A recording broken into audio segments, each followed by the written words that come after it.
Atenção cruzeirenses da rede 6-1 para o top de 6 segundos.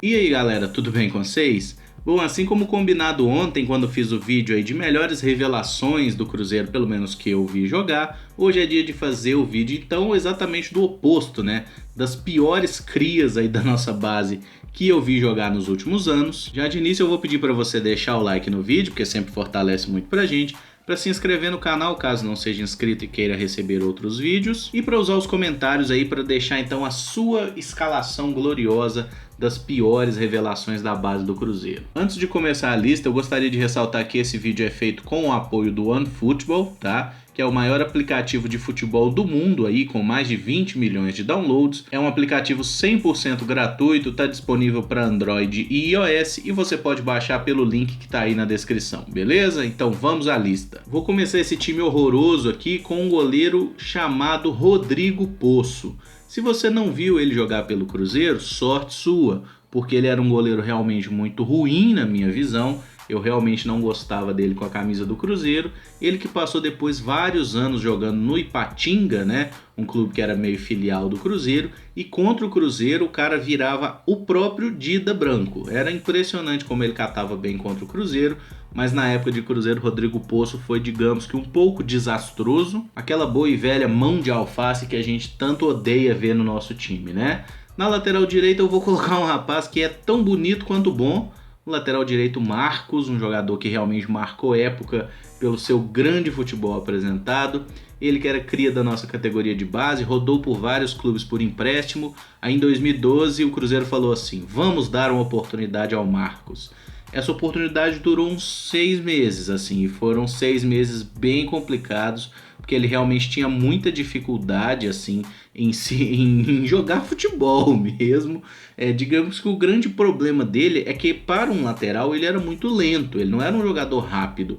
Ele até sabia cruzar, sabia bater bem na bola, mas digamos que ele tinha algumas falhas graves na marcação, enfim, não era um bom jogador. Marcos realmente teve uma passagem bem triste pelo Cruzeiro, mas a passagem do lateral esquerdo, o glorioso Anderson Santana, foi um pouco mais assustadora, porque assim, que eu me lembro do Anderson Santana jogando pelo Cruzeiro mesmo, foi só um jogo contra o Fluminense no Campeonato Brasileiro, que a gente tomou uma goleada horrorosa em casa, acho que foi 5-2, 6-2, sei lá, foi feio. E o Anderson realmente não foi bem naquele dia, teve uma atuação patética, falhou em praticamente todos os gols. Tem até um gol do Petkovic que ele dribla, dá um toque por cobertura no Fábio, aí o Anderson vai tirar em cima da linha, escorrega e cai ele e a bola para dentro do gol.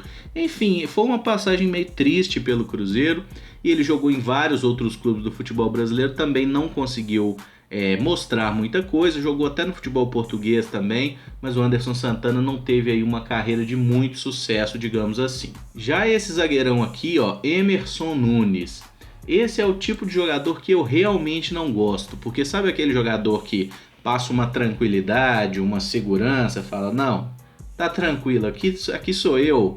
Então, ele não é esse jogador, tá? O Emerson Nunes realmente, se eu não me engano, cara, ele chegou a ser capitão do Cruzeiro durante um breve período, e foi um período bem triste ali da nossa história.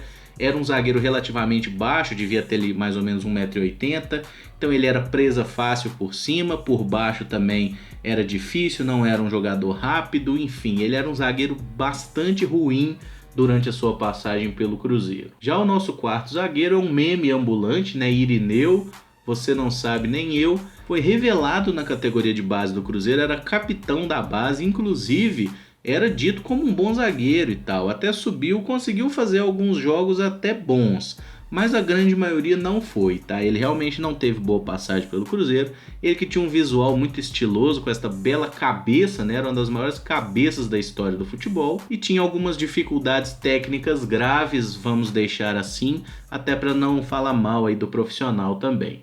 Como primeiro volante, eu vou colocar um rapaz aqui, que é Diogo Mucuri.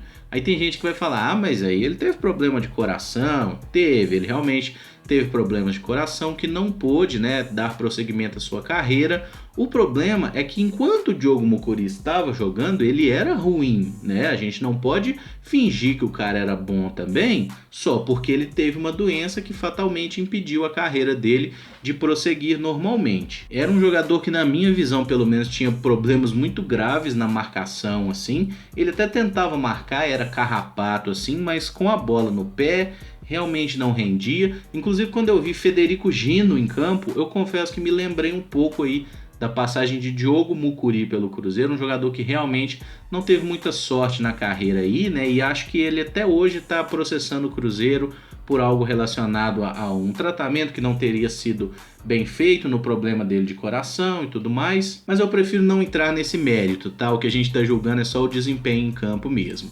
E este rapaz aqui, ó, este craque do futebol mundial, Bruno Edgar, eu acho que ele merece a titularidade aí como segundo volante da nossa seleção.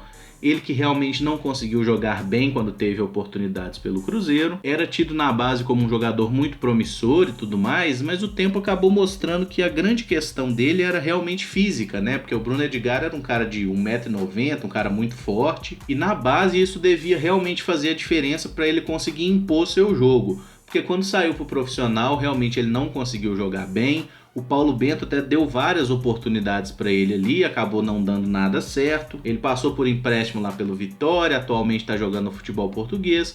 E a gente torce para que ele consiga se acertar por lá. Ele que ainda pertence ao Cruzeiro, né? Se ele conseguir jogar bem no futebol português, talvez o clube consiga vendê-lo aí, pelo menos receber um dinheirinho por um jogador que realmente a torcida não gosta muito. O meu meia criativo aqui vai ser ele, o homem foca, Kerlon, um jogador que prometia muito quando surgiu. Eu pelo menos acreditava bastante no futebol do Kerlon, não tanto por fazer gol, porque ele nunca foi um cara de fazer muito gol e tal, mas ele era um ótimo jogador quando entrava no segundo tempo, fazia a jogada da folga, mas também conseguia ir para cima dos adversários, era muito habilidoso, não conseguiu aí justificar, né, durante a sua carreira aquele potencial que parecia ter na época de base. Kerlon passou por diversos clubes, né, os principais que a gente pode citar: Inter de Milão, passou pelo Ajax também, jogou em tudo quanto é lugar que vocês puderem imaginar, inclusive divisões inferiores lá do futebol japonês. E é um jogador que a gente deve lembrar, né, que a carreira dele foi muito atrapalhada pelas diversas lesões que ele teve, especialmente de ligamento.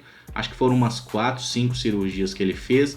Enfim, é um jogador que sofreu muito por lesões, mas não muda o fato aí de que foi uma das grandes decepções aí da nossa base. E eu acho importante lembrar isso. Essa questão de pior jogador da base, eu acho que tem muito a ver também com a expectativa que o jogador gerou. Muitas vezes o cara nem é tão ruim assim, mas a gente tinha uma certa expectativa com ele e ele não conseguiu atender. Por isso ele acaba entrando nessa lista, mas não é nada pessoal contra os seres humanos, apenas contra o futebol que eles jogaram pelo nosso clube. Na ponta direita, é lógico que é ele, o Pelé negro, Pelelber, né? Vai ser aqui o meu meia direita dessa seleção, um jogador que realmente teve muitas dificuldades com a bola, né, durante toda a carreira. E a frase que eu vi lá de um... não sei se é verdadeira, mas eu vi essa frase de um torcedor do Bahia. Quando o Elber chutou de direita, o torcedor achou que ele era canhoto. E quando o Elber chutou de esquerda, ele achou que ele era deficiente. Achei um pouco pesada a frase, mas foi engraçado. Então a gente pode rir dessa situação. Um jogador que realmente não tem muita coisa a dizer, até porque acredito que vocês que estão assistindo esse vídeo viram o Elber jogar, né? E podem tirar então as próprias conclusões sobre a grande qualidade técnica do referido atleta. Outro nome que eu acho muito importante de ser citado é Seba. Qual que é o problema do Seba? Entra na questão da expectativa. Quando eu vi esse cara jogando na base, ele me lembrava sinceramente o Adriano, porque ele era bem forte e ele tinha uma coisa de jogar pela ponta direita muitas vezes e cortar para dentro e bater, e ele chutava forte na base. Entretanto, quando foi pro profissional, parece que tudo isso ficou na base. Saiu do Cruzeiro ainda com uma certa promessa, ele foi jogar no Futebol Clube do Porto, não conseguiu se afirmar lá no Porto, jogou muito tempo no Porto B, depois foi negociado com o Estoril, né, que é um clube menor de Portugal, ele conseguiu até se destacar, foi jogar no Olympiacos da Grécia, onde está jogando há alguns anos, e pelo que eu vi, inclusive nessa temporada, ele não marcou nenhum gol. Mas ele já teve temporadas boas lá na Europa. Eu já vi assim vários gols dele ou participações importantes em Liga Europa, né, que é a competição que o Olympiacos costuma jogar. Então assim, o Seba realmente não foi bem pelo Cruzeiro, mas está conseguindo seguir sua vida e sua carreira lá no velho continente. Já o meu centroavante é um cara que eu acho que pouca gente viu pelo Cruzeiro, é o Tadeu, tá? Porque ele realmente jogou muito pouco pelo Cruzeiro, ele rodou por diversos clubes. Eu lembro dele na base do Cruzeiro e aí pouco depois eu vi ele jogando pelo São Paulo, pelo profissional do São Paulo. Eu falei, nossa, mas que absurdo, o Cruzeiro perdendo os caras da base aí e tudo mais. Mas a verdade é que o Tadeu realmente não conseguiu dar muito certo na carreira. Ele passou também por Palmeiras, passou pelo Grêmio, ele jogou em tudo quanto é time grande aí que você puder imaginar, jogou em vários clubes de menor expressão também, não conseguiu se firmar efetivamente em nenhum. Agora vamos então para o meu segundo time aí de grandes revelações da base que na verdade não foram bem, e eu vou começar esse time com um goleirão aqui, ó, Gatti. Grande goleiro. Na verdade o Gatti, ele não era bom mesmo, a passagem dele pelo Cruzeiro não foi boa, mas ele teve um momento de muito brilho, né, que foi um clássico durante o Brasileirão de 2007, em que ele defende um pênalti. Na verdade ele até falhou nesse mesmo clássico, tem um gol de escanteio que ele erra o tempo de bola e o jogador do Atlético faz o gol nas costas dele e tudo mais. Enfim, ele não foi tão bem. Mas aí o jogo estava 2-2, teve um pênalti. O Marcinho, que foi também revelado pelo Cruzeiro, inclusive, poderia estar nessas listas, mas eu não coloquei porque achei que tinha gente melhor ou pior. Daí o Gatti defende, né, esse pênalti no clássico e o Cruzeiro consegue, assim, coisa de instantes depois fazer o 3-2 e depois faz o 4-2. E esse é um jogo que inclusive o Guilherme faz gol. E foi realmente o grande momento de brilho da passagem do Gatti, ele que não teve tantas oportunidades assim pelo Cruzeiro, mas também não fez muito por merecer, né? Jogou aí em diversos clubes, destaque para Cabo Friense, que eu acho que ele jogou muitos anos lá no Clube Carioca, até porque tinha também parceria com o Cruzeiro aí. Meu lateral direito vai ser Diego Renan, e eu não acho que o Diego Renan foi tão mal assim, inclusive ele está fazendo um joinha na foto para vocês que gostam tanto dele, mas eu acho que o Diego Renan acabou se tornando mais folclore do que tudo. É a mesma situação do craque Alano, que eu vou falar daqui a pouco. O Diego Renan, quando ele jogou em bons times, ele jogou bem, mas aí quando o time era ruim, ele acompanhava o time, entende? E assim, eu vi muita gente já culpando ele, por exemplo, pelo time de 2011, onde ele nem era titular assim do time, né?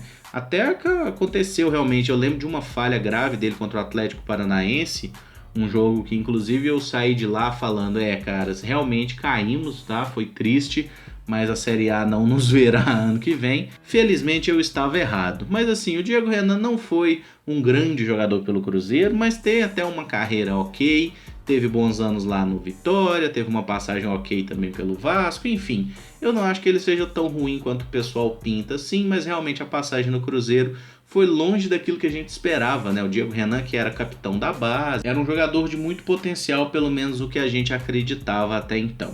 A minha zaga vai ter Luizão, né? Porque a gente primeiro fez um Luizão bom. Aí a hora que fez a segunda fornada saiu um Luizão que realmente tinha dificuldades ali para lidar com a bola. O Luizão eu coloco nessa lista aqui, ele teve até bons momentos pelo Cruzeiro, mas o que mais apertou para mim foi justamente em 2007, Campeonato Mineiro.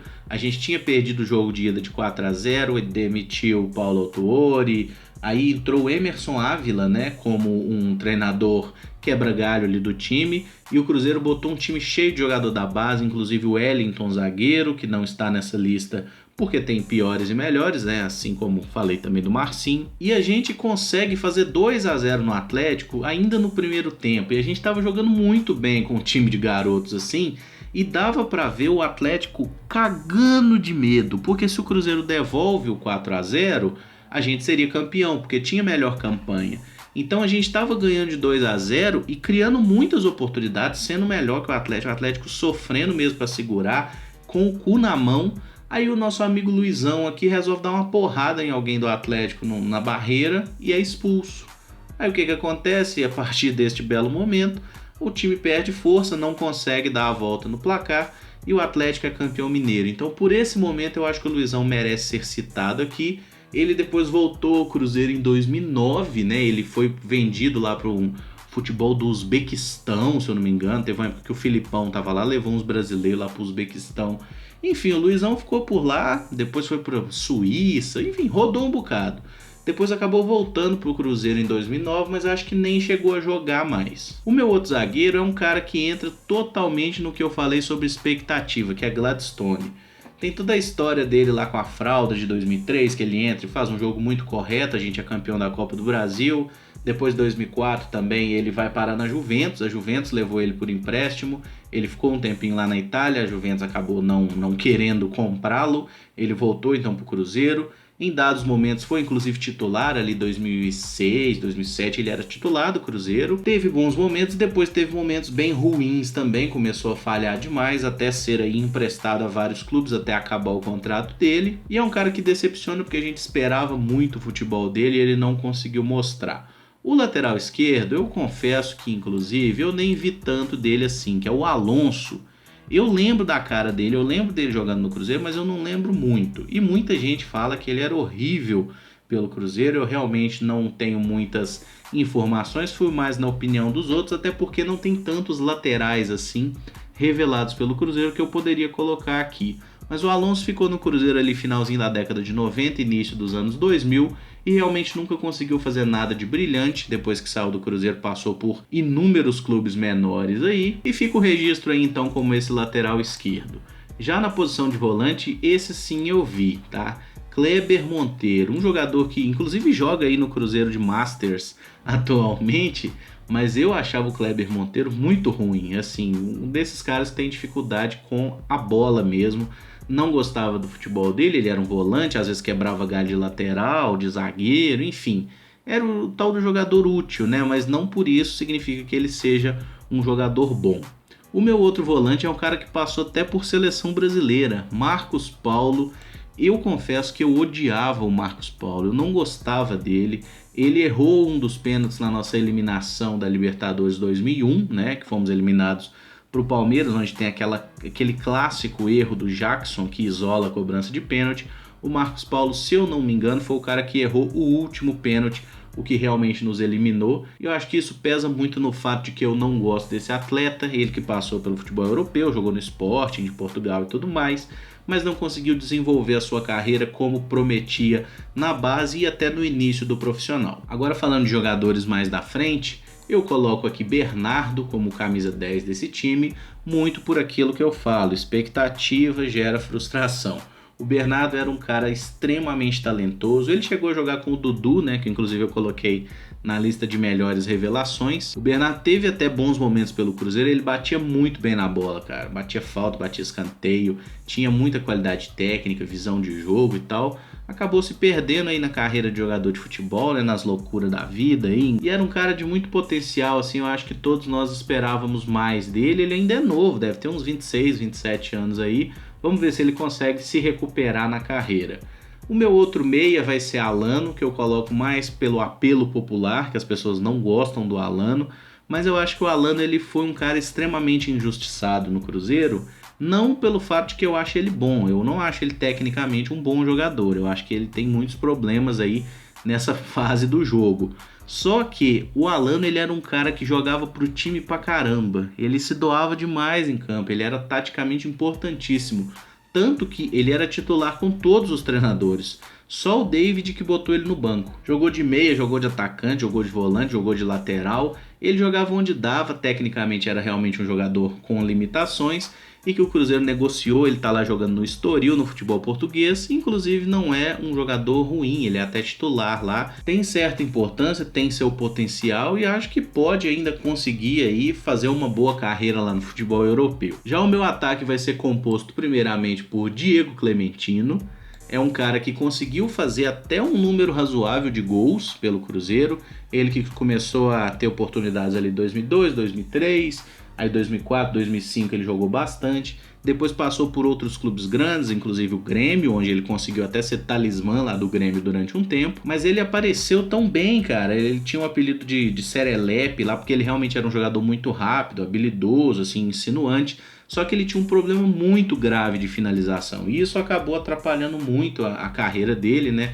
Tem jogos que se a gente pega melhores momentos assim, a gente acha o Diego saindo tipo 4, 5 vezes na cara do gol e errando todas, assim, ó, é impressionante. Tem um jogo, caras, contra o Vélez, se eu não me engano, pela Copa Sul-Americana. Eu sei que a gente ganha o jogo no Mineirão, acho que de 2-1, e ele faz os 2 gols do Cruzeiro, mas ele perde uns 8. Assim, é uma coisa impressionante esse jogo. Não era um mau jogador, mas é um jogador que apareceu, prometeu muito e depois acabou não conseguindo entregar. E o meu centroavante vai ser Eliandro, um jogador que subiu ali em 2009. É um que jogou com essa galera Bernardo, Dudu, até o Norberto, que é lateral do América, que na época era meia. Era um centroavante de muita força física, que inclusive a estreia dele foi aquele saudoso jogo Cruzeiro e Santo André, da voadora do Adilson na placa. O Eliandro marca um dos gols da vitória do Cruzeiro por 3-2. Ele faz o segundo gol na ocasião e conseguiu inclusive marcar outros gols. Tanto na Libertadores 2010 ele também marca gol, mas é um cara que acabou sendo meio que esquecido no elenco, não tendo muitas oportunidades, e com isso o futebol dele murchou também, foi pro futebol europeu, não conseguiu vingar, depois jogou por vários clubes brasileiros, não brilhou em lugar nenhum, mas teve passagens importantes pelo Guarani, também lembro dele jogando pelo Batatais lá em São Paulo, enfim. Eliandro realmente é um jogador que tinha ali algum potencial, mas não conseguiu se provar, e a questão física também pesou um pouco, porque ele é um cara muito forte, então jogadores que têm uma estrutura muito grande, se não estiverem fininhos ali, o cara realmente tem muita dificuldade para se movimentar em campo, né? Se até o Adriano Imperador sofreu com isso, não é o Eliandro que ia passar batido. Mas enfim, galera, concluo aqui então essa lista dos meus piores aí jogadores da base do Cruzeiro. Gostaria que você fizesse a sua e deixasse aí nos comentários. Gostaria também que você deixasse o like, né, para me ajudar aí, e se inscrevesse no canal caso não seja inscrito, beleza? Muito obrigado por acompanhar, um abraço e até o próximo vídeo. Valeu!